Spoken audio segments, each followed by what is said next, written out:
Un genio cordobés convirtió la gallinita Pío Pío en una de las golosinas más populares de la Argentina. Pero ¿cómo puede ser que pese a ese enorme éxito comercial, este hombre terminara completamente fundido?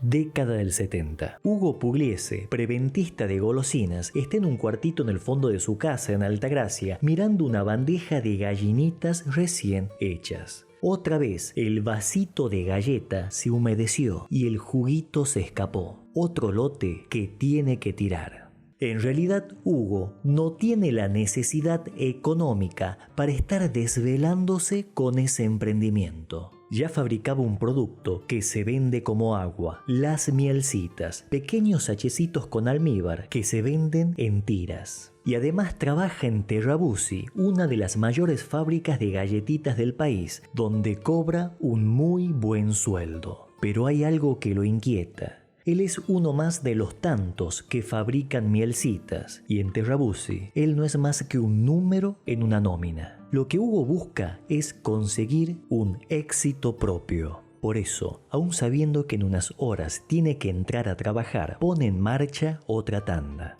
A su lado, su esposa Elisa lo asiste. En una ollita prepara almíbar y enfila los vasitos de oblea. Para un hombre pragmático y autodidacta como Hugo Pugliese, la prueba y error es la forma más eficiente de aprender y de lograr lo que se propone.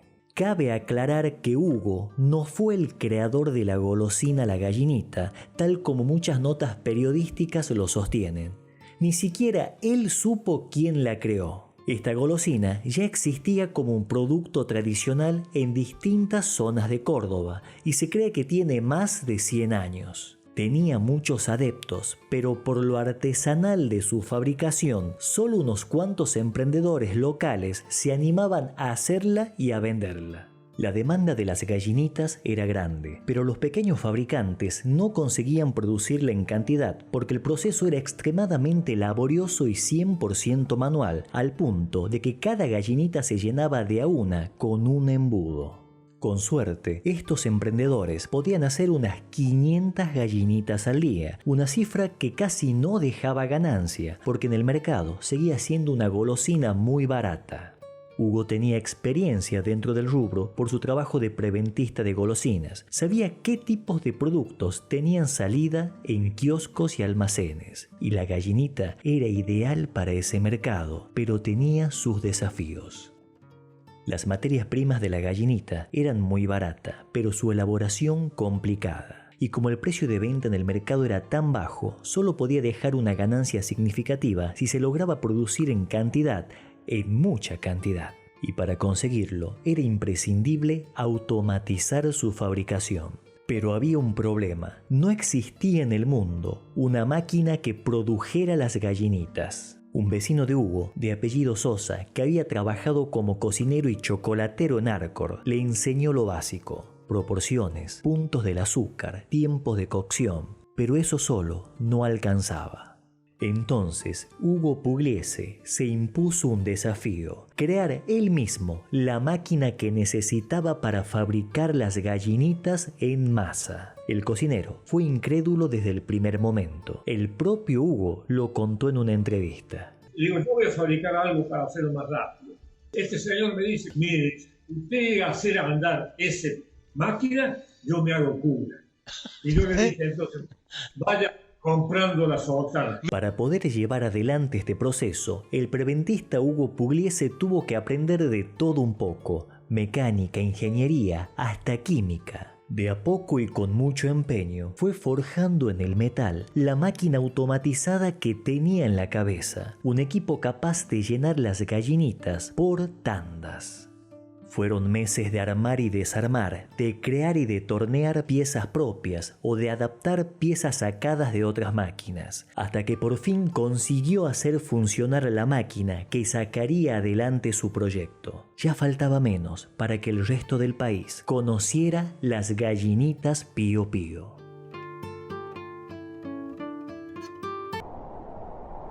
Primero se fabricaban los vasitos de galleta tipo oblea, similares a los cucuruchos de helado. Después, mediante una matriz de grafito que ya tenía la forma cóncava de la gallinita, se vertía el caramelo. Una vez frío, ese dulce tomaba la forma de la gallinita y entonces, mediante el nuevo equipo, se lo llenaba con almíbar. Recién ahí, la gallinita de caramelo se colocaba sobre el vasito de galleta, simulando una gallinita sentada dentro de una pequeña canastita.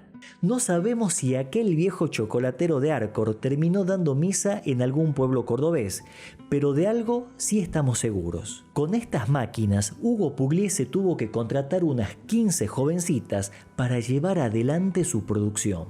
Las primeras ventas fueron un éxito absoluto, pero todavía estaban muy lejos de una venta masiva que les permitiera ganar dinero en serio. Vender solo en Córdoba no alcanzaba, había que salir a otras provincias y ahí apareció otro desafío. La gallinita era un producto tan barato que para que fuera rentable había que mover volúmenes muy altos y para mover esas cantidades se necesitaba de una buena logística y de vehículos capaces de transportar miles de cajas. Pero Hugo Pugliese alguna vuelta le iba a encontrar. Con la fábrica ya ampliada, había levantado un tinglado en el mismo terreno de su casa. El fabricante cordobés, que todavía mantenía su trabajo en Terrabuzzi, mandó a sus preventistas con muestra del producto a recorrer provincias vecinas, sobre todo en el noroeste argentino. La gallinita, por ser tan económica, llamativa y rica, tuvo una aceptación inmediata, en especial en los pequeños kioscos y almacenes de barrio.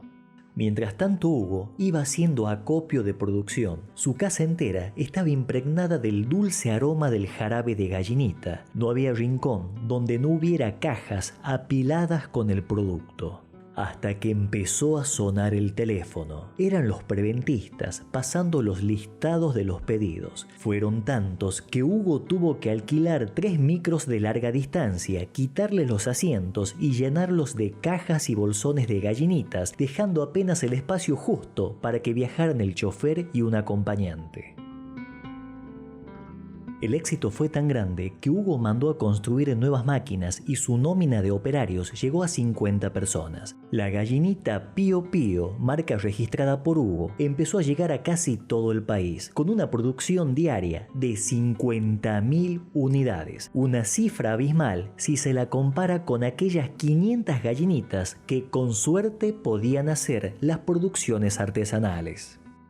Lógicamente, con ese volumen, las ganancias ahora sí fueron buenas, lo que le permitió a Hugo renunciar de Terrabuzzi y abocarse a su propia fábrica. Las gallinitas Pío Pío no era una golosina cualquiera, mantenían un estándar de calidad, lo que hacía que comerlas fuera todo un ritual. Las sacabas de la bolsita, le comías esa crestita empalagosa de azúcar, te bebías el juguito, después te devorabas la gallinita de caramelo y al final el crocante vasito de galleta.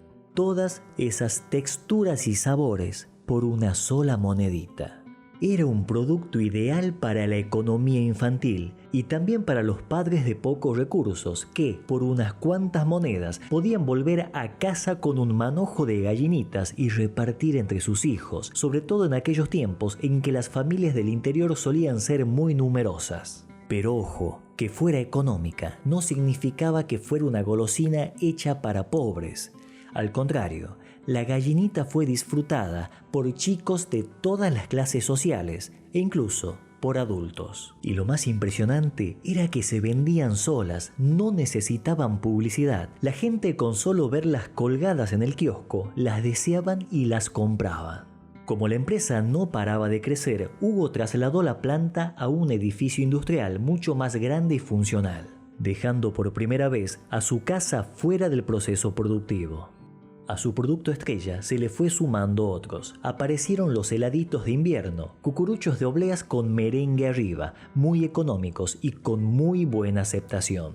Aprovechando el boom de los alfajores, Hugo también lanzó el suyo, pero por alguna razón este fracasó en el mercado. Así siguió probando nuevas golosinas hasta que se le ocurrió fabricar juguitos en sachet, pequeñas bolsitas con jugo que se congelaban y se tomaban del mismo sachet. Este también era un producto de moneditas y tuvo un éxito casi tan grande como el de las gallinitas. La gallinita Pío Pío siguió siendo el producto estrella de la empresa y con ella Hugo lideró el mercado, ya que los fabricantes de gallinitas que lo hacían artesanalmente no tenían chances de competir con él. Según cuentan, varias empresas líderes en el rubro pusieron sus ojos en este producto, pero después de hacer un estudio de mercado, preferían no fabricarla. El motivo: la gallinita requería una inversión importante en máquinas específicas e inexistentes fuera de la fábrica de Hugo. Y aún con gran parte del proceso automatizado, era muy complicada de lograr. Y además, toda esta inversión no reflejaría grandes ganancias, porque en los kioscos el precio de la gallinita seguía siendo muy económico. En resumen, para las grandes industrias, las gallinitas no eran un gran negocio, pero para un loco emprendedor como Hugo, no solo era rentable, sino la prueba tangible de su ingenio y tenacidad. El éxito de la gallinita Pío Pío fue en los 70 y 80, pero la cosa comenzó a cambiar a mediados de los 90 por varios factores. Los chicos de la época dorada de la gallinita ya eran casi treintañeros, lejos de los gustos infantiles. En cambio, los chicos de los 90 crecieron bombardeados por el marketing poderoso de las nuevas golosinas. Eran llamativas, en envases brillantes, colores estridentes, con personajes de dibujitos animados de moda que las promocionaban. En muchos casos, el packaging salía más caro que la golosina en sí. Los kioscos se llenaron de una variedad enorme de golosinas, mientras la gallinita seguía ahí, colgada en su clásica bolsita transparente. Para muchos, empezaba a ser una golosina de los papás. Además, la gallinita siempre se mantuvo dentro de la línea de las más económicas, pero la capacidad de compra de los chicos de mediados de los 90 era mucho mayor. Podían gastar más y, por ende, elegían lo nuevo, lo que veían en la tele. La merma en las ventas fue un problema serio para un producto que necesitaba altísimos volúmenes de circulación para generar ganancias. Esa curva descendente fue complicando cada vez más la situación hasta que la crisis del 2001 le dio el golpe de gracia. Hugo se fundió y tuvo que vender aquella empresa que tanto le había costado levantar. Parte del personal fue absorbida por los nuevos dueños y el resto fue indemnizado por él. En distintas notas periodísticas, Hugo Pugliese dejó algo en claro, que para él es fundamental. No le quedé debiendo nada a nadie, pero terminé arruinado.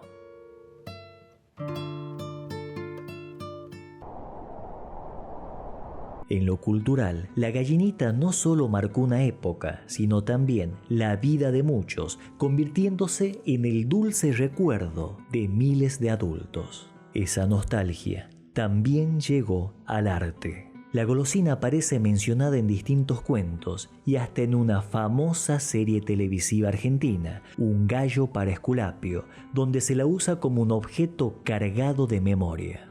Allí, la gallinita funciona como una muestra de afecto entre el personaje de Luis Brandoni y su hijo adulto. Escenas con fuerte carga emotiva, donde la Pío Pío tiene un papel protagónico. ¿Y qué fue de la vida de Hugo Pugliese? Como buen emprendedor, volvió a empezar en otro rubro, la madera. Y aunque le fue muy bien en ese campo, para muchos seguirá siendo el genio que permitió que todo un país conociera y disfrutara de las gallinitas. La golosina, sin embargo, nunca desapareció del todo. Al ser un producto tradicional y no tener exclusividad de marca, cientos de pequeños emprendimientos siguieron apostando por ella. Ya no es tan fácil conseguirlas, pero cuando algún cuarentón o cincuentón la encontramos en un kiosco, no podemos evitar sonreír cuando la vemos, porque en la pancita de la gallinita no solo hay un dulce juguito, sino también un montón de recuerdos de cuando fuimos niños. Contame aquí abajo qué recuerdo te trae esta golosina. Y algo muy importante, suscríbete a este canal porque de esa manera nos ayudas a seguir produciendo este tipo de contenido. Mi nombre es Matías Ángel y esta fue otra edición de Tucumar Radio. Y mira este video donde te cuento la historia de otro producto que forma parte de nuestras nostalgias argentinas. Te mando un gran abrazo.